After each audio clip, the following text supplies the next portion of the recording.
Hi friends, welcome to my channel.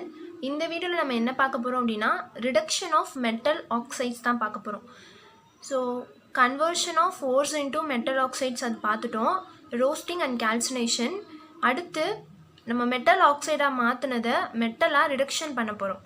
So அதுக்கான processes தான் பார்க்க போகிறோம். இப்போது இந்த வீடியோவில் ஸ்மெல்ட்டிங் அது மட்டும் பார்ப்போம். ஃபஸ்ட்டு ரிடக்ஷன் ஆஃப் மெட்டல் ஆக்சைட்ஸ்னால் என்ன அப்படின்றத ஃபஸ்ட்டு தெளிவாக சொல்லிடுறேன். அதாவது இதில் நம்ம என்ன பண்ணுவோம் அப்படின்னா, நம்ம மெட்டல் ஆக்சைடாக கன்வெர்ட் பண்ணியிருப்போம்ல ஓரை, அதோட நம்ம ரெடியூசிங் ஏஜென்ட் ஆட் பண்ணுவோம். ஸோ ஆட் பண்ணுறதுனால நமக்கு வந்து மெட்டல் கிடைக்கும். அதாவது மெட்டல் ஆக்சைடை ரெடியூசிங் ஏஜென்ட் ஆட் பண்ணி ரெடியூஸ் பண்ணுறோம், ரிடக்ஷன் பண்ணுறதுனால நமக்கு மெட்டல் வந்து ப்ராடக்டாக கிடைச்சிரும். ஓகேவா? அதுதான் வந்து இதில் நடக்கும். கண்டிப்பாக ரிடக்ஷன்னா ரெடியூசிங் ஏஜென்ட் இருக்கும் இல்லையா? ஸோ அதே தான். இந்த மாதிரி நம்ம யூஸ் பண்ணுற இந்த ரெடியூசிங் ஏஜென்ட் வந்து என்னென்னலாம் இருக்கலாம் அப்படின்னா, carbon monoxide, hydrogen, aluminium and other reactive metals என்னென்ன அப்படின்னா சோடியம், அந்த மாதிரி மெட்டல்ஸ்லாம், சோடியம், பொட்டாசியம், இந்த மாதிரி இருக்க மெட்டல்ஸ்லாம் வந்து ரியாக்டிவ் மெட்டல்ஸ்னு சொல்லுவோம். ஸோ இது எல்லாமே வந்து நம்ம ரெடியூசிங் ஏஜென்ட்டாக யூஸ் பண்ணிக்கலாம். ஓகேவா? இப்போது இந்த கார்பன் இருக்கு இல்லையா, இது வந்து ரியாக்டிவ் மெட்டல்ஸ் சர்ச்சஸ் sodium, potassium, aluminium etcetera. So இந்த மாதிரி ரியாக்டிவ் மெட்டல்ஸ்க்கு கார்பனை வந்து நம்ம ரெடியூசிங் ஏஜென்ட்டாக யூஸ் பண்ணக்கூடாது. அண்ட் கார்பன் மோனாக்சைடை வந்து நம்ம எதுக்கெலாம் ரெடியூசிங் ஏஜென்ட்டாக யூஸ் பண்ணலான்னா, zinc oxide, Al2O3, so aluminium oxide. So இது ரெண்டுக்குமே வந்து நம்ம கார்பன் மோனாக்சைடை ரெடியூசிங் ஏஜென்ட்டாக யூஸ் பண்ணிக்கலாம். ஓகே, ஸோ இதுதான் வந்து அந்த தியரியில் உங்கள் புக்கில் கொடுத்துருக்காங்க. இதுதான் வந்து ரிடக்ஷன் ஆஃப் மெட்டல் ஆக்சைட்ஸ்ன்னு சொல்கிறது. ஸோ இதில் இருக்கக்கூடிய ஒரு ப்ராசஸ் தான் வந்து ஸ்மெல்ட்டிங். ஓகே, ஸோ இந்த ஸ்மெல்ட்டிங்கில் நம்ம என்ன பண்ணுவோம் அப்படின்னா, நம்ம ரோஸ்டிங், கால்சினேஷன்லலாம் வந்து ஹீட் பண்ணியிருப்போம். அதே தான் இந்த ஸ்மெல்ட்டிங்லேயும் பண்ண போகிறோம். ஆனால் அதில் below the melting point of metal, ஆனால் இதில் அபோவ் த மெல்ட்டிங் பாயிண்ட், அந்த மெட்டலோட மெல்ட்டிங் பாயிண்ட்டுக்கு கூட டெம்பரேச்சர் இருக்கணும், ஹீட் பண்ணக்கூடிய டெம்பரேச்சர். அந்த மாதிரி வந்து நம்ம இந்த ப்ராசஸை வந்து ஹேண்டில் பண்ணணும். ஆக்சுவலாக ஸ்மெல்ட்டிங் அப்படின்றது மெல்ட்டிங் தான். நம்ம என்ன பண்ணுறோம் அப்படின்னா, அந்த மெட்டல் ஆக்சைடை நல்லா ஹீட் பண்ணி உருக்குறோம், மெல்ட் பண்ணுறோம். அதுதான் வந்து ஸ்மெல்ட்டிங். ஓகேவா? உருக்கி நம்ம மெட்டலாக ரிடக்ட் பண்ணுறோம். ஸோ அதான் வந்து மெல்ட்டிங் அப்படின்னு கூட ஞாபகம் வச்சுக்கலாம். ஓகே, இப்போது ரெண்டுக்கும் டிஃப்ரென்ஸ் வந்து சொல்லிட்டேன், ரோஸ்டிங், கால்சினேஷன் அண்ட் ஸ்மெல்ட்டிங்க்கு. அதாவது அதில் வந்து பிலோ த மெல்ட்டிங் பாயிண்ட், இதில் வந்து அபோவ் த மெல்ட்டிங் பாயிண்ட். இப்போது இதில் ஆக்சுவலாக நம்ம என்ன பண்ணுவோம் அப்படின்னா, கான்சன்ட்ரேட்டட் பண்ணி வச்சுருக்க அந்த ஓரையும் ப்ளஸ் அதோடு இருக்கக்கூடிய ரெடியூசிங் ஏஜென்ட்டு, இப்போது நான் சொல்லியிருக்கேன் இல்லையா, அது இதில் ஏதாவது ஒரு ரெடியூசிங் ஏஜென்ட், அதாவது இந்த ஓருக்கு ஏற்ற மாதிரி இருக்கக்கூடிய suitable reducing agent plus flux. இந்த ஃப்ளக்ஸ் அப்படின்றது என்னென்னா, இது வந்து ஒரு கெமிக்கல் சப்ஸ்டன்ஸ் தான். இது என்ன பண்ணும் அப்படின்னா, ஓரில் கேங் இருக்கும்ல, ஸோ அந்த கேங்கோட ஈஸியாக ரியாக்ட் ஆகி ஸ்லாக் அப்படின்னு ஒரு பொருளை ஈஸியாக ஃபார்ம் பண்ணிடும். ஸோ இது எதுக்கு நம்ம ஆட் பண்ணுறோம் அப்படின்னா, நம்ம ரெடியூசிங் ஏஜென்ட் ஆட் பண்ணுறதுனால நமக்கு பியூரான மெட்டல் கிடச்சிரும்.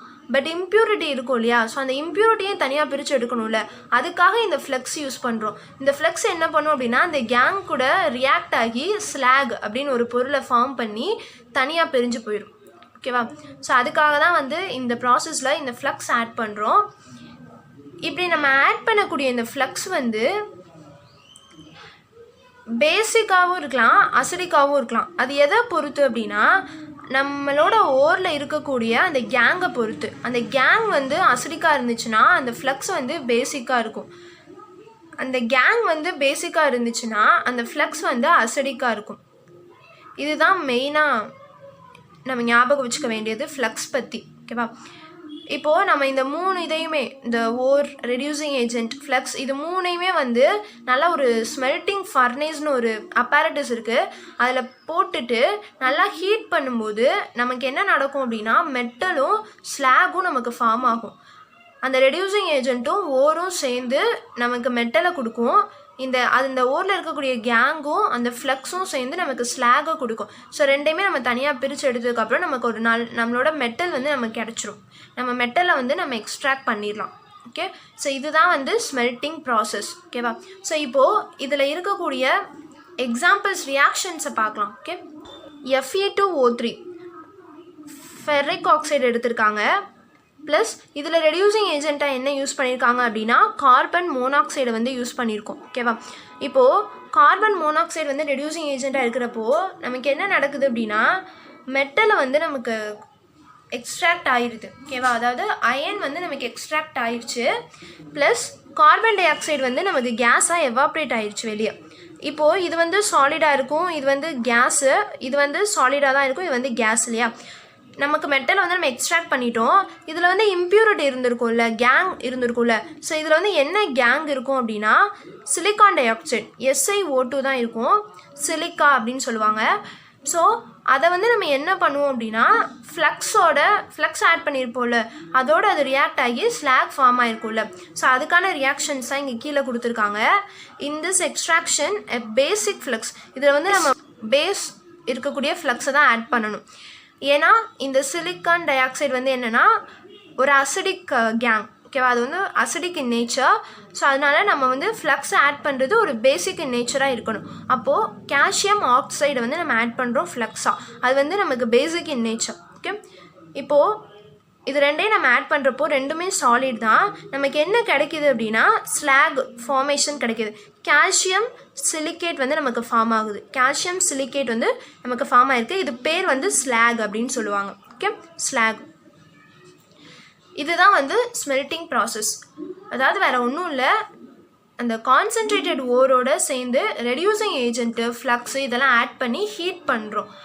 அதாவது டெம்பரேச்சர் வந்து மெல்ட்டிங் பாயிண்ட்டுக்கு அபோவாக இருக்கணும், ஹை டெம்பரேச்சரில் ஹீட் பண்ணும்போது அந்த ஓரும் அந்த ரெடியூசிங் ஏஜென்ட்டும் சேர்ந்து நமக்கு மெட்டலை கொடுத்தாலும் அந்த இம்ப்யூரிட்டியும் அந்த ஃப்ளக்ஸும் சேர்ந்து நமக்கு ஸ்லாகை கொடுக்கும். ஸோ ரெண்டையும் வந்து நம்ம தனியாக பிரித்து எடுத்துடலாம், நம்ம மெட்டலை வந்து ஈஸியாக எக்ஸ்ட்ராக்ட் பண்ணிடலாம் அது ரெண்டு இல்லையா? ஸோ இதான் வந்து ஸ்மெல்ட்டிங் ப்ராசஸ். இது வந்து மெல்ட்டிங் அப்படின்னு கூட சொல்லலாம். ஓகே, கீழே உங்களுக்கு ஒரு எக்ஸாம்பிள் கொடுத்துருக்காங்க. இது ஆக்சுவலி என்ன அப்படின்னா காப்பர் பைரைட்ஸ், இந்த ஊரில் இருந்து எப்படி காப்பரை எக்ஸ்ட்ராக்ட் பண்ணுறாங்க அப்படின்றதுக்கான எக்ஸாம்பிள் தான் இது. இதில் ஆக்சுவலி என்ன நடக்குது அப்படின்னா காப்பர் பைரைட் இந்த ஓர் இருக்கு இல்லையா, இது ஒரு சாலிட் ஓர். இப்போது இதோட ஆக்சிஜன், ஓகேவா? ஸோ இதுதான் வந்து இதுக்கு ரெடியூசிங் ஏஜென்ட்டை ஆட் பண்ணியிருக்காங்க. இது வந்து ஒரு கேஸு. இப்போ என்ன ஆகுது அப்படின்னா நமக்கு காப்பர் சல்ஃபைடும் ஃபெரஸ் சல்ஃபைடும் ஃபார்ம் ஆகுது. ரெண்டுமே நமக்கு லிக்யூடாக கிடைக்குது. Okay, plus sulphur dioxide gas நமக்கு எவாப்ரேட் ஆகுது.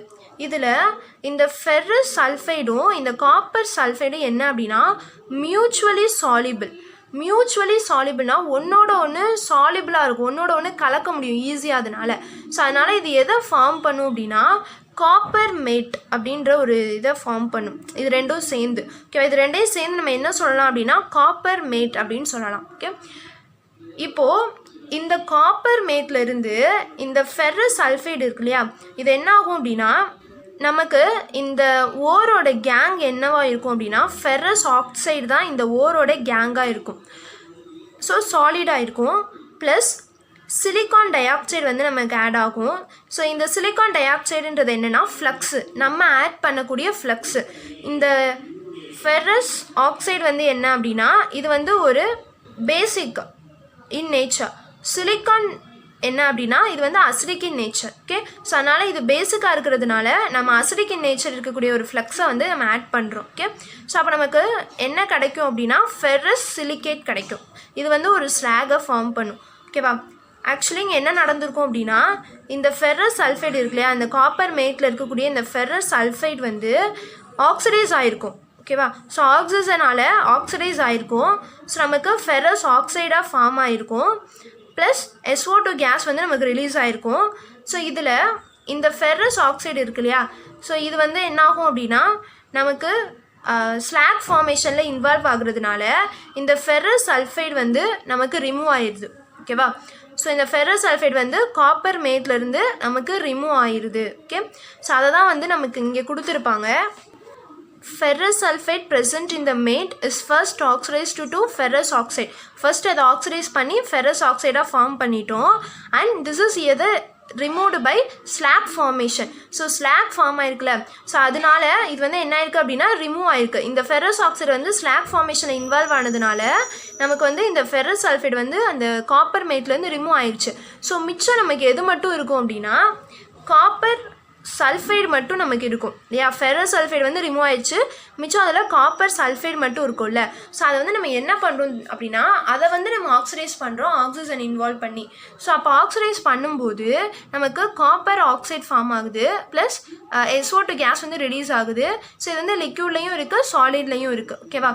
இப்போது இதை நம்ம என்ன பண்ணுறோம் அப்படின்னா ஃபர்தராக நம்ம கிடைச்ச இந்த காப்பர் ஆக்சைடை வந்து நம்ம திருப்பியும் இந்த காப்பர் சல்ஃபைடோட ரியாக்ட் பண்ணும்போது நமக்கு மெட்டாலிக் காப்பர் வந்து ஃபார்ம் ஆகிறது, ப்ளஸ் SO2 கேஸ் வந்து நமக்கு ரிலீஸ் ஆகுது. ஓகேவா. ஸோ இந்த மாதிரி நமக்கு கிடைக்கக்கூடிய இந்த காப்பர் வந்து எப்படி இருக்கும் அப்படின்னா லிக்யூடாக இருக்கும். இதை வந்து நம்ம சாலிடிஃபை பண்ணும்போது ஓகேவா, சாலிடாக மாற்றும் போது அங்கே என்ன நடக்கும் அப்படின்னா ஒரு மாதிரி பிளிஸ்டர் ரேன்ஸ் இருக்கும். அதாவது தண்ணி வந்து கொப்பளிச்சா எப்படி இருக்கும் அந்த மாதிரி வந்து காப்பர் பிளிஸ்டர் காப்பராக இருக்கும் நமக்கு. ஓகே. ஸோ இதுதான் வந்து இந்த ப்ராசஸில் கொடுத்துருக்காங்க. இதான் வந்து ஸ்மெல்ட்டிங். ஸோ காப்பர் பைரைட்ஸ் வந்து ஒரு எக்ஸாம்பிளாக நமக்கு கொடுத்துருக்காங்க. ஓகே. இதில் வந்து நமக்கு பேலன்சிங் ஈக்குவேஷன் இருக்குது. ஸோ இந்த 2 ஈக்குவேஷன் மட்டும் நம்ம பேலன்ஸ் பண்ண வேண்டியது இருக்கும். ஸோ அதை எப்படி பண்ணுறதுன்னு சொல்லிடுறேன். இங்கே பார்த்தீங்க அப்படின்னா நம்ம காப்பர் வந்து இங்கே 2 இருக்குது இல்லையா. ஸோ இங்கே வந்து ஒன்று தான் இருக்குது. ஸோ 2 போட்டுக்கோங்க. காப்பர் வந்து இங்கே 2 ஆயிடுச்சு, இங்கேயும் 2 ஆயிடுச்சு. இப்போது ஃபெர்ரஸும் இங்கே 2 ஆயிடுச்சு இல்லையா. ஸோ இங்கே 1 தான் இருக்குது. ஸோ இங்கே 2 போட்டுக்கோங்க. இப்போது சல்ஃபர் பார்த்தீங்கன்னா 2 2s are 4 இருக்குது. இங்கே வந்து ஒரு 2 இருக்குது, 3 + 1 4 இருக்குது. ஸோ ஆக்சிஜன் பார்த்தீங்கன்னா 2 இருக்குது, இங்கேயும் 2 இருக்குது. ஸோ ஃபெர்ரஸ் வந்து 2 இருக்குது, காப்பர் 2 அண்ட் காப்பர் 2. ஸோ எல்லாமே பேலன்ஸ் ஆயிடுச்சு. இப்போது நெக்ஸ்ட் ஈக்குவேஷன் பார்த்தீங்கன்னா ஆக்சிஜன் 2 + 1 3 இருக்குது. இங்கே வந்து 2 தான் இருக்குது இல்லையா. இங்கே 2 போட்டோம் அப்படின்னா 4 இருக்கும். ஸோ அப்போ இங்கேயும் 2 போட்டோம் அப்படின்னா 4 ஆக்சிஜன் இருக்கும். பட் அயன் வந்து 2 ஆயிரும் இல்லையா. ஸோ அப்போது இங்கேயும் நம்ம 2 போடுறோம். திருப்பியும் சல்ஃபர் 2 ஆயிடும். அப்போ இங்கேயும் நம்ம 2 போடுவோம்.